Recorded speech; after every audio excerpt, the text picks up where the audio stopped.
ان اکرمکم عند اللہ اتقاکم۔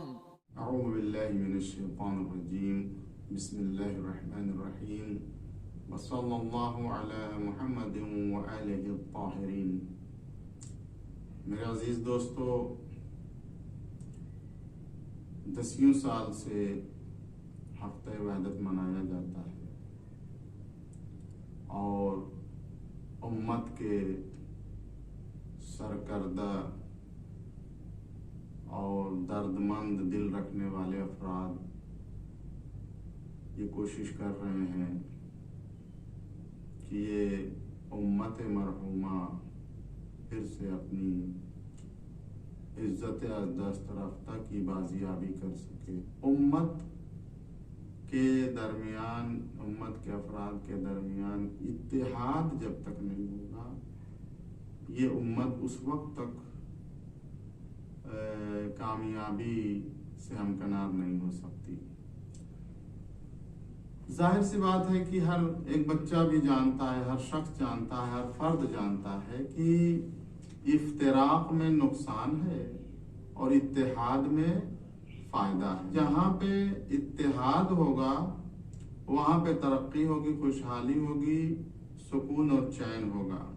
تو پھر یہاں پہ سوال پیدا ہوتا ہے کہ اتنی مساعی جمیلہ کے باوجود، اتنی کوششوں کے باوجود، ادھر اگر دیکھا جائے کم سے کم 100 سال سے ہماری امت کے بزرگ علماء اس بات کی کوشش کر رہے ہیں کہ مسلمانوں میں اتحاد و پیار و محبت کی فضا قائم ہو سکے۔ تو یہ کامیابی جتنی، میں نہیں کہتا کہ کامیابی ابھی تک نہیں ملی ہے، الحمدللہ شیخ محمود شلتوت ہوں یا آیت اللہ العظمی برجردی ہوں، ان کی جو کوششیں تھیں وہ کافی حد تک رنگ لائی ہیں، لیکن ابھی بھی ہمیں اور بھی آگے بڑھنے کی ضرورت ہے، اور بھی کام کرنے کی ضرورت ہے، اور اس بات پہ توجہ کرنے کی ضرورت ہے کہ وہ موانع، کون سے ایسے موانع ہیں، کون سی رکاوٹیں ہیں جن کی وجہ سے ہمیں خاطر خواہ کامیابی نہیں مل پا رہی ہے۔ تو جہاں تک میرا ذہن گیا، میں نے سوچا اس مسئلے پر، تو چند چیزیں سامنے آئیں۔ پہلی بات تو یہ ہے کہ بہت سے لوگ اتحاد کا مطلب نہیں سمجھ پائے ہیں کہ یہ اتحاد ہوتا کیا ہے، کیسے ہمارے اور فلاں فرقے کے درمیان کیسے اتحاد ہو سکتا ہے، ہمارے اور ان میں تو بڑا فرق ہے۔ حالانکہ یہ بات یہاں پہ قابل ذکر ہے کہ امت کے جتنے فرقے ہیں جو دائرے سے باہر نہیں مانے گئے ہیں بالاجماع، بالقرآن اور بالعقل، وہ 90% جو ہے ان کے مشترکات ہیں، صرف 10% زیادہ سے زیادہ ان میں اختلاف ملے گا۔ اور تو یہاں سے اگر آپ دیکھیں تو اتحاد کا معنی سمجھ میں آ سکتا ہے کہ اتحاد کا مطلب ہرگز یہ نہیں ہے کہ ایک فرقہ یا ایک مسلک اپنے مسلک یا فرقے کو چھوڑ کر دوسرے مسلک یا فرقے میں داخل ہو جائے، یہ ہرگز اتحاد کا مطلب نہیں ہے۔ اتحاد کا مطلب یہ ہے کہ ہمارے پاس یہ قرآن مجید جیسی کتاب ہے، اس میں ہمارے مشترکات بیان ہوئے ہیں، جتنے ہمارے مشترکات ہیں، جو قرآن کے اہداف ہیں، ان اہداف کے مد نظر ہم متحد ہو کر آگے بڑھ سکتے ہیں، اور اپنے جو علمی اختلافات ہیں ان کو علمی میدان میں بحث کرنے کی ضرورت ہے، کیونکہ الحقیقت بنت البحث، جب بحث ہوگی، تحقیق ہوگی، ریسرچ ہوگی تو اس میں حقیقتیں سامنے آتی جائیں گی۔ کسی کو کسی پہ الزام لگانے کی ضرورت نہیں ہے، کسی کی تکفیر کرنے کی ضرورت نہیں ہے۔ بڑی امت کے علماء میں، افراد میں، دانشوروں میں اگر اتحاد فکری طور پہ نہیں ہے تو اس کا مطلب یہ نہیں ہے کہ ہدف کو مد نظر رکھ کر کے ہم اتحاد نہ کر سکیں۔ قرآن کریم تو نان مسلمز کو آواز دے رہا ہے، تعالوا الی کلمۃ سواء بیننا وبینکم۔ تو جب نان مسلم کو قرآن مجید دعوت دے سکتا ہے اتحاد کی، تو ہم خود مسلمان امت مرحومہ کیوں نہیں اتحاد کر سکتے؟ بعض اوقات دیکھا گیا بعض خواص پڑھے لکھے لوگ ہیں مثلاً، وہ بھی اس میں غلطی کر جاتے ہیں، کہتے نہیں ہمارا ان کے ساتھ ہمارا اتحاد ہو ہی نہیں سکتا، ممکن ہی نہیں ہے۔ ارے بھائی، جو بھی قرآن کو ماننے والا ہے، قرآن کے جو مسلمات ہیں، قرآن کے جو نصوص ہیں، قرآن کے جو محکمات ہیں، جو بھی اس پہ یقین رکھتا ہے، اس پہ ایمان رکھتا ہے اور اس پہ عمل کرتا ہے، وہ امت کا فرد ہے، وہ امت کا فرقہ ہے، وہ امت کا مسلک ہے۔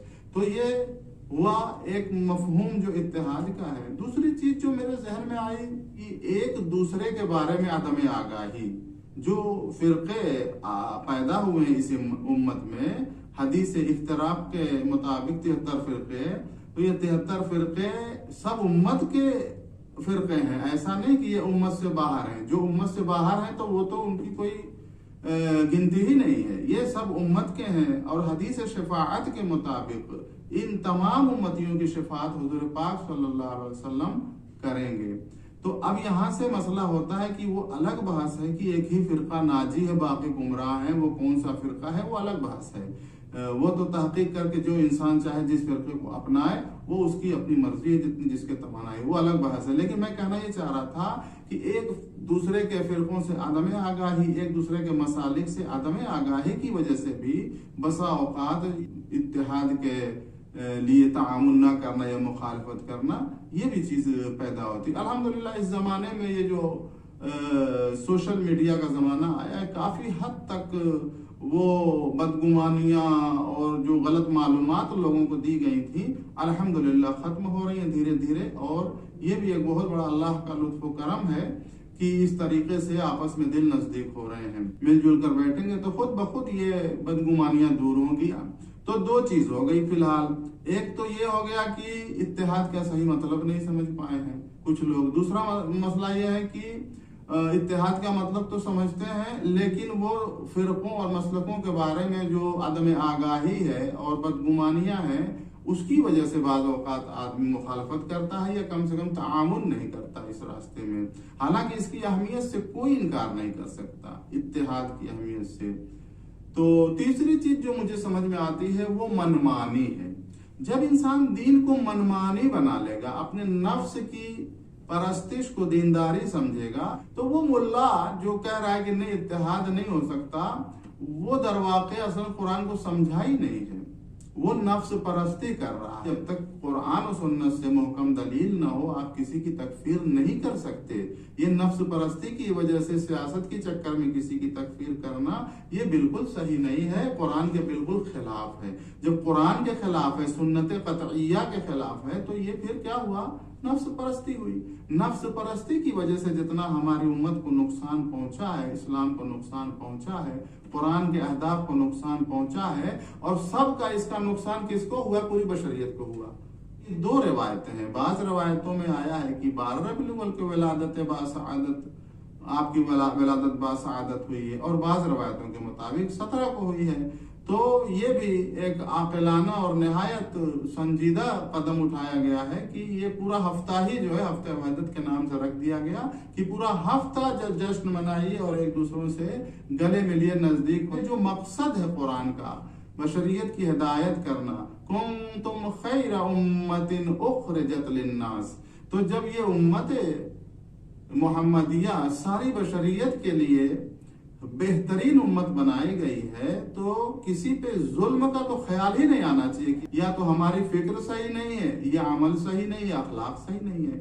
اگر ہماری فکر قرآنی ہوتی اور ہمارا عمل قرآنی ہوتا اور ہمارا اخلاق بھی قرآنی ہوتا، انک لعلی خلق عظیم کا جو مالک تھا، جس کو اللہ نے اسوہ بنایا ہے، قرآن مجسمہ ہے اخلاق محمد، اخلاق محمد کا تجسم ہے۔ اگر کسی کو اخلاق محمد دیکھنا ہو تو قرآن پڑھے، لیکن یضل بہ کثیرا، اسی قرآن سے بہت سارے لوگ گمراہ ہو جاتے ہیں۔ اسی طریقے سے پرافٹ محمد صلی اللہ علیہ وسلم کے نام سے بہت سے لوگ جلتے ہیں اور ان کو ان سے دشمنی ہے یا نفرت ہے۔ کیونکہ جیسا ظرف ہوگا، وہ اس میں جو بھی اچھی بھی چیز ڈالیں گے تو وہ ظرف، وہ برتن خراب ہو جائے گا۔ کوئی گندا ظرف ہے، برتن ہے، اس میں آپ دودھ ڈالیں، شہد ڈالیں، عطر ڈالیں، کوئی بھی چیز ڈالیں کہ وہ پھر ویسا فاسد ہو جائے گا۔ تو قصور نہ قرآن کا ہے نہ قرآن لانے والے کا ہے، قصور اس کے گندے من کا ہے، اس کی آلودہ روح کا ہے۔